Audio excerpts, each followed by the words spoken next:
L'imam Ahmed, rahimahullah, il a un étudiant dans la science du hadith qui vient dormir chez lui. Sauf qu'il a remarqué quelque chose. Il a vu qu'il ne s'était pas levé pour faire qiyam al-layl, pour faire la prière de la nuit.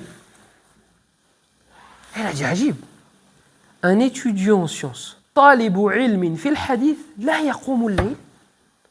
Il dit, un étudiant en sciences, un gars qui étudie le hadith du prophète, c'est pas n'importe quelle place. Et il ne prie pas la nuit. Il dit, ajib, Ada. C'est étonnant ça. Vous savez que l'imam Ahmed, il voit que celui qui ne fait pas le witr, ne peut pas, on ne prend pas son témoignage. Il y a un gars, il vient et il te dit, oh, moi j'ai vu ça. Et lui, il ne prie pas le witr. Il ne fait pas le witr. Tu ne prends pas son témoignage. Lui, il te dit que l'imam Ahmed, il te dit, Hada, laysa bi'adl. Il te dit, lui, tu ne peux pas prendre son information. Toi, quand un menteur vient te voir et il te dit, Akhi, ton fils, il a fait ça. Hada, tu sais, c'est un kedhab. Qu'est-ce que tu fais? Information, tu jettes à la poubelle. Comme quand ta femme elle te dit n'oublie pas d'aller chercher ça, ton cerveau il fait le tri direct, il dit à la poubelle. Bah c'est ça. Là un mec qui vient, c'est toujours une petite pique avant de partir. Du coup l'imam Ahmed, l'imam Ahmed rahimahullah, naam, il te dit celui qui fait pas le witr, s'il vient et te rapporte une information, tu la prends pas. Tu la prends pas. Pourquoi?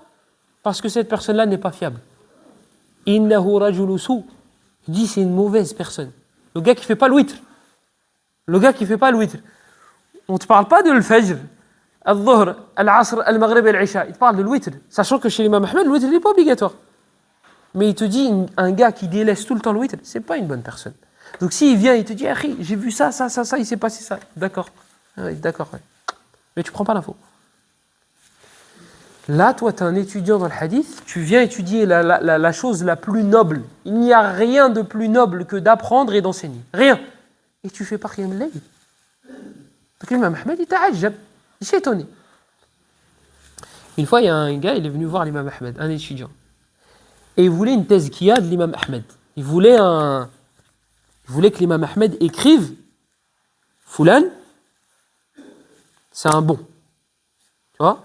Tu vas voir Cheikh Al-Fawzan, tu dis, tu peux écrire, s'il te plaît? Je m'appelle Sofiane, et tu dis, Sofiane, il est fort dans le fiqh. Cheikh Al-Fawzan va dire, vas-y, rentre chez toi. Va. Et bien l'imam Ahmed, un gars il est venu le voir, un étudiant dans le hadith, il dit tu peux écrire tezkiya. Parce que si tu as une tezkiya de l'imam Ahmed, tu passes partout. T'imagines, tu vas voir les gens, Cheikh Fawzan il a dit que j'étais bien, j'étais fort.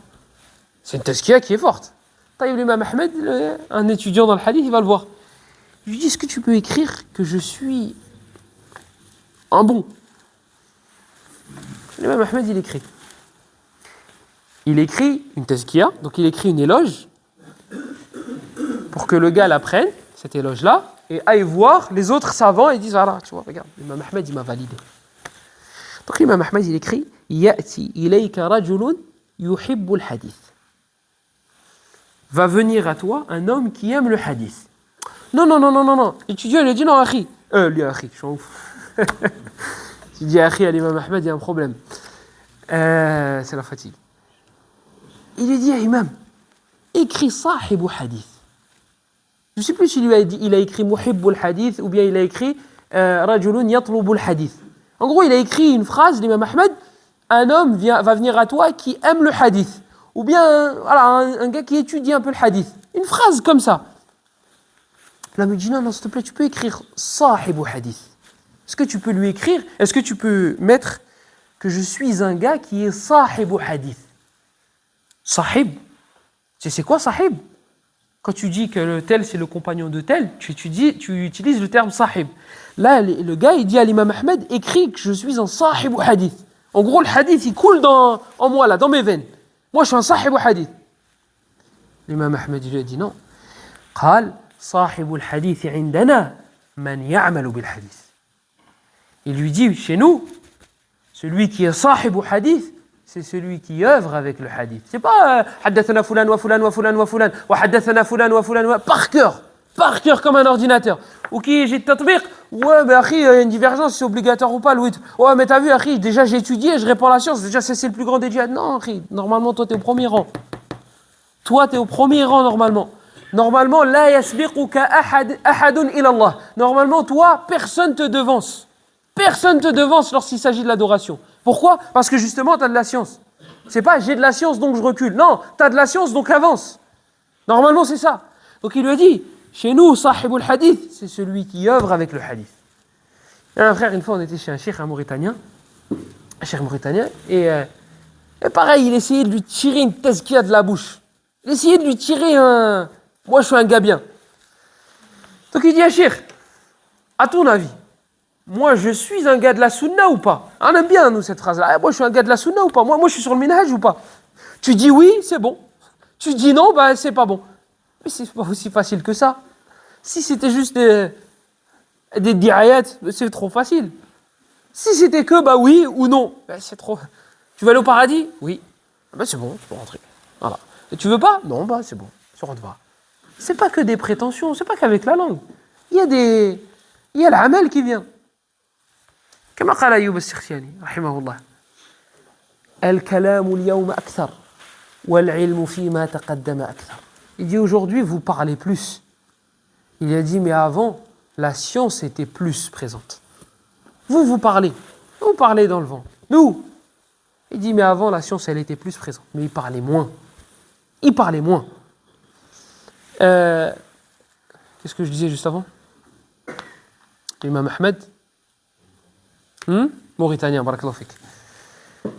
Le frère, il dit au cheikh, il dit, à ton avis, moi je suis un gars de la sunna ou pas?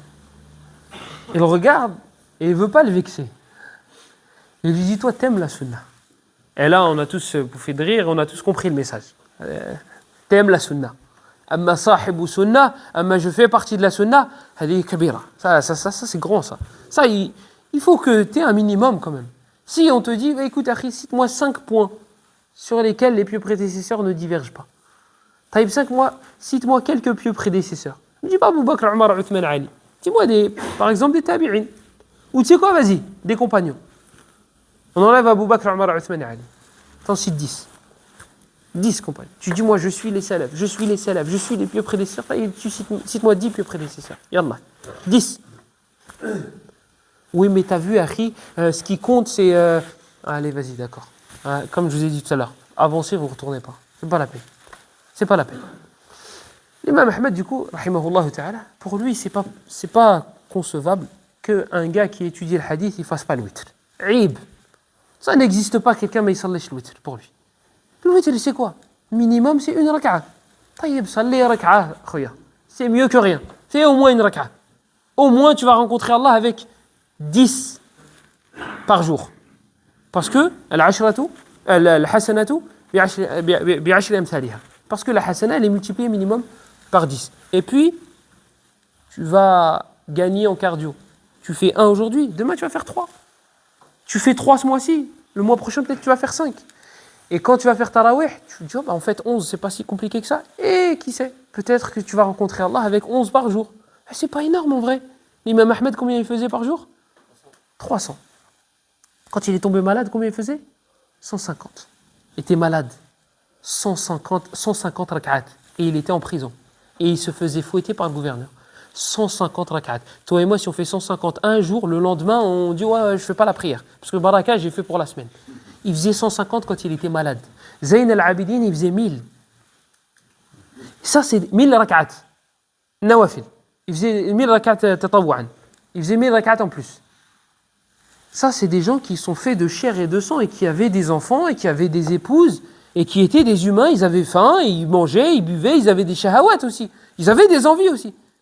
Et malgré cela, regardez, ils étaient capables. Et j'arrive, essaye. C'est pas impossible. Tu te fixes un jour dans la semaine et tu te dis, tu sais quoi? Moi, je vais dépasser mes limites tel jour. Tel jour, j'ai le faragh, j'ai du temps de libre, je vais essayer de faire 50. Yallah baraka, 50.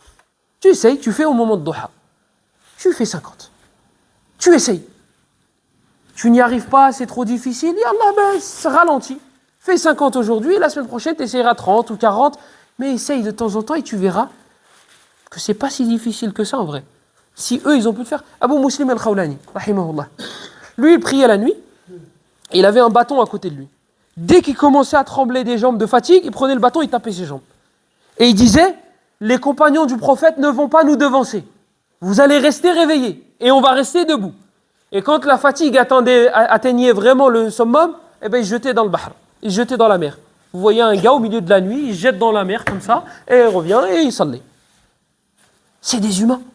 Eux aussi, ils avaient une famille, ils avaient une shahwa, ils avaient des envies et ils avaient des occupations. Et malgré cela, ils ont pu faire ça. Ya akhi, s'ils ont pu le faire, tu peux le faire.